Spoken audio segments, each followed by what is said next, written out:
तृतीय केदार तुंगनाथ धाम में स्वास्थ्य सेवाओं का भारी अभाव है।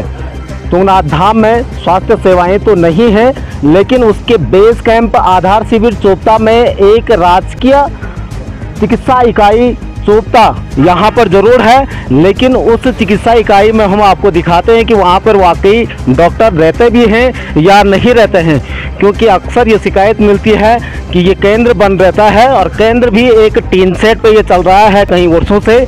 और फिलहाल यहाँ पे एक चिकित्सा इकाई है, वहाँ पूछ लेते हैं कोई यहाँ पे है कि नहीं है, लेकिन फिलहाल इधर तो दरवाज़ा बंद नज़र आ रहा है। इस झोपड़े पर यहाँ की राजकीय चिकित्सा इकाई संचालित होती है, लेकिन फिलहाल इस पर ताला लगा हुआ है। अभी आप देख सकते हैं किस तरह से स्वास्थ्य सेवाओं के हाल है। 3:15 बज रही हैं, 3:13 ये टाइम देख सकते हैं। और क्योंकि तृतीय केदार भगवान तुंगनाथ धाम का ये आधार शिविर है और यहाँ पर सबसे ज़्यादा स्वास्थ्य सेवाओं की ज़रूरत होती है, क्योंकि काफ़ी ऊंचाई पर ये धाम स्थित है और क्योंकि ठंड का सबसे ज़्यादा प्रकोप यहाँ पर रहता है और उसके साथ साथ कहीं लोग बीमार हो जाते हैं, कहीं लोग गिर जाते हैं। प्राथमिक उपचार यहीं पर दिया जाना चाहिए था। वैसे तो तुंगनाथ धाम में स्वास्थ्य सेवाओं की सुविधा मुहैया की जानी चाहिए थी, लेकिन तुंगनाथ धाम में और उसके पूरे 4 किलोमीटर के रास्ते में कहीं भी स्वास्थ्य सेवाएं नहीं है। लेकिन चोपता में एक राजकीय चिकित्सा इकाई जरूर है, लेकिन उस पर भी आप देख सकते हैं ताला लगा हुआ है। तो कैसे यहाँ के मरीजों को और इस क्षेत्र में जो तमाम देश दुनिया से यहाँ पे टूरिस्ट आ रहे हैं, श्रद्धालु आ रहे हैं, वो कैसे स्वास्थ्य सेवाओं का लाभ ले पा रहे होंगे, इसको इन तस्वीरों से समझा जा सकता है। एक तरफ देश जब मंगल और चंद्रमा जैसे ग्रहों पर जीवन जीने की संभावनाओं को तलाश रहे हैं, वहीं तुंगनाथ धाम आज भी बिजली की बत्ती को मोहताज है। आधुनिकता के इस युग में लैंप और कैंडल के सहारे ही धाम में उजाला रहता है। सोलर लाइटें यहाँ जरूर लगी हैं, किंतु पल भर मौसम खराब होने से सोलर लाइट घंटे भर भी नहीं चल पाती है। वहीं हिंदुत्व के नाम पर सरकारें भले ही एक बड़ा वोट बैंक हासिल करने में सफल रहती हो, किंतु तृतीय केदार तुंगनाथ के 4 किलोमीटर रास्ते में बिजली, पानी और शौचालय तक की सुविधा नहीं है, जिससे तीर्थयात्रियों को भारी असुविधा होती है। खासतौर पर महिलाएं तीर्थयात्रियों को खासी परेशानियों से दो चार होना पड़ता है। यहाँ पे सर्वप्रथम तो ऐसा है, शौचालय नहीं है। नीचे चोपता से जब आते हैं तो जब यात्री लोग आते हैं तो यहाँ पे शौचालय की बड़ी समस्याएं हैं। यहाँ पे लेडीजें आती हैं, वो आते हैं। यहाँ पे हमारे बुजुर्गों के भी पूर्वज, हम लोग यहाँ के खानदानी वो हैं, तो हम लोगों की ज़मीनें हैं, लेकिन हमारे भी शौचालय उस हिसाब से नहीं, अब बन रहे हैं थोड़ा बहुत, लेकिन वैसी सुविधा नहीं। सरकार की तरफ से कोई सुविधा नहीं है कि रास्ते में चोपता में जो है 2-4 शौचालय हों, रास्ते में 1-2 शौचालय हों, तो उससे काफ़ी जन सुविधाएं हो सकती हैं। और विशेषकर यहाँ पे लाइट की व्यवस्था नहीं है। लाइट के लिए सोलर से ही काम चलता है। बारिश होती है तो सोलर लाइट बंद हो जाती है, तो सरकार उसमें कुछ ध्यान करे। यहाँ पे जो है पूरे 4 किलोमीटर का एक ट्रैक पड़ता है और यहाँ पे जो है कहीं भी रास्ते में शौचालय नहीं है। और बहुत से पर्यटक पूछते हैं कि शौचालय के लिए, तो काफ़ी बुरा लगता है।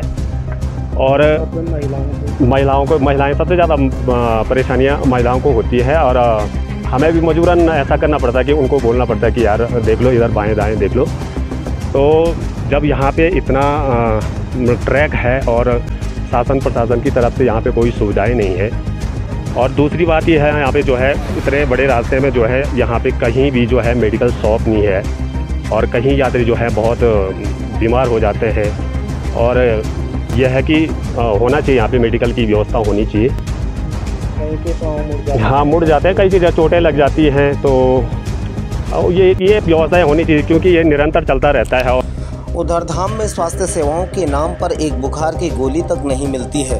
कई बार आकाशीय बिजली गिरने से कहीं तीर्थयात्री व स्थानीय लोग गंभीर रूप से घायल हो जाते हैं, किंतु स्वास्थ्य सेवाएं न होने से उन्हें प्राथमिक उपचार तक नहीं मिल पाता है। जबकि मरीजों को धाम से 4 किलोमीटर नीचे सड़क मार्ग चोपता तक लाने में भी बड़ी दिक्कतों का सामना करना पड़ता है।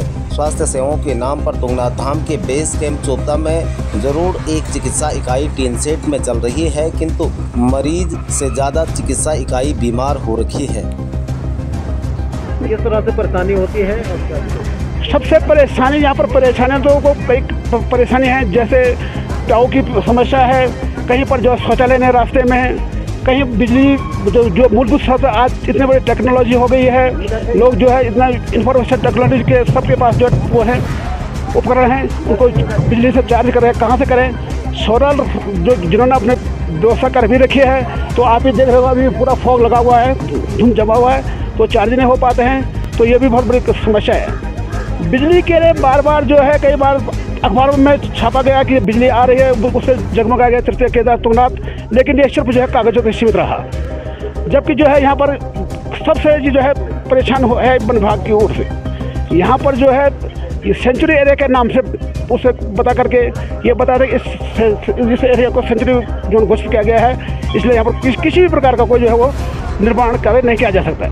अब इतने यहाँ पर ये श्रद्धालु यहाँ पर आ रखे हैं दर्शन के लिए, किसी के लिए यहाँ पर जो है मुझे टॉयलेट की व्यवस्था नहीं है, शौचालय की व्यवस्था नहीं है वही ना, और कहीं पर रास्ते में अगर बारिश लग जाए तो तुरंत यहाँ पर जैसे ओले गिरते हैं, जैसे पिछली बार वज्रपात हुआ यहाँ पर बहुत बड़ा जो लाइटनिंग हुआ या थंडिंग हुआ, उससे एक यात्री जो है घायल हो गया।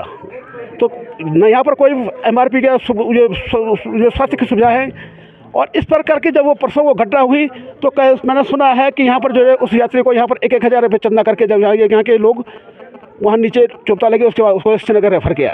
तो ये भी बहुत बड़ी समस्या है, खास करके जो है जो मूलभूत सुविधाएं हैं उनमें स्वास्थ्य और ये तो जल ही जीवन है। इस रास्ते में कहीं पर जब पानी की कोई व्यवस्था नहीं है, कहीं पर जो है आप देखेंगे कहीं पर रेंट की व्यवस्था नहीं है, कहीं पर जो है शौचालय की व्यवस्था नहीं है। तृतीय केदार भगवान तुंगनाथ में बुनियादी सुविधाएं न होने से सबसे बड़ा कारण यह क्षेत्र सेंचुरी एरिया बताया जा रहा है, जिससे यहां वन विभाग किसी भी तरह के निर्माण कार्य होने नहीं देता है। हालांकि केदारनाथ धाम में दर्जनों हेली सेवाओं की उड़ानें धड़ल्ले से सेंचुरी एरिया और वन नियमों की धज्जियां उड़ा रहे हैं, किंतु वहां के लिए कोई नियम कायदे मायने नहीं रखते हैं। जबकि तुंगनाथ धाम में एक पानी की लाइन भी बिछाने जाती है तो तमाम कायदे कानून सामने आ जाते हैं। ऐसे में समझा जा सकता है कि हमारे धामों के प्रति सरकारों का कैसा दोहरा मापदंड अपनाया जाता रहा है।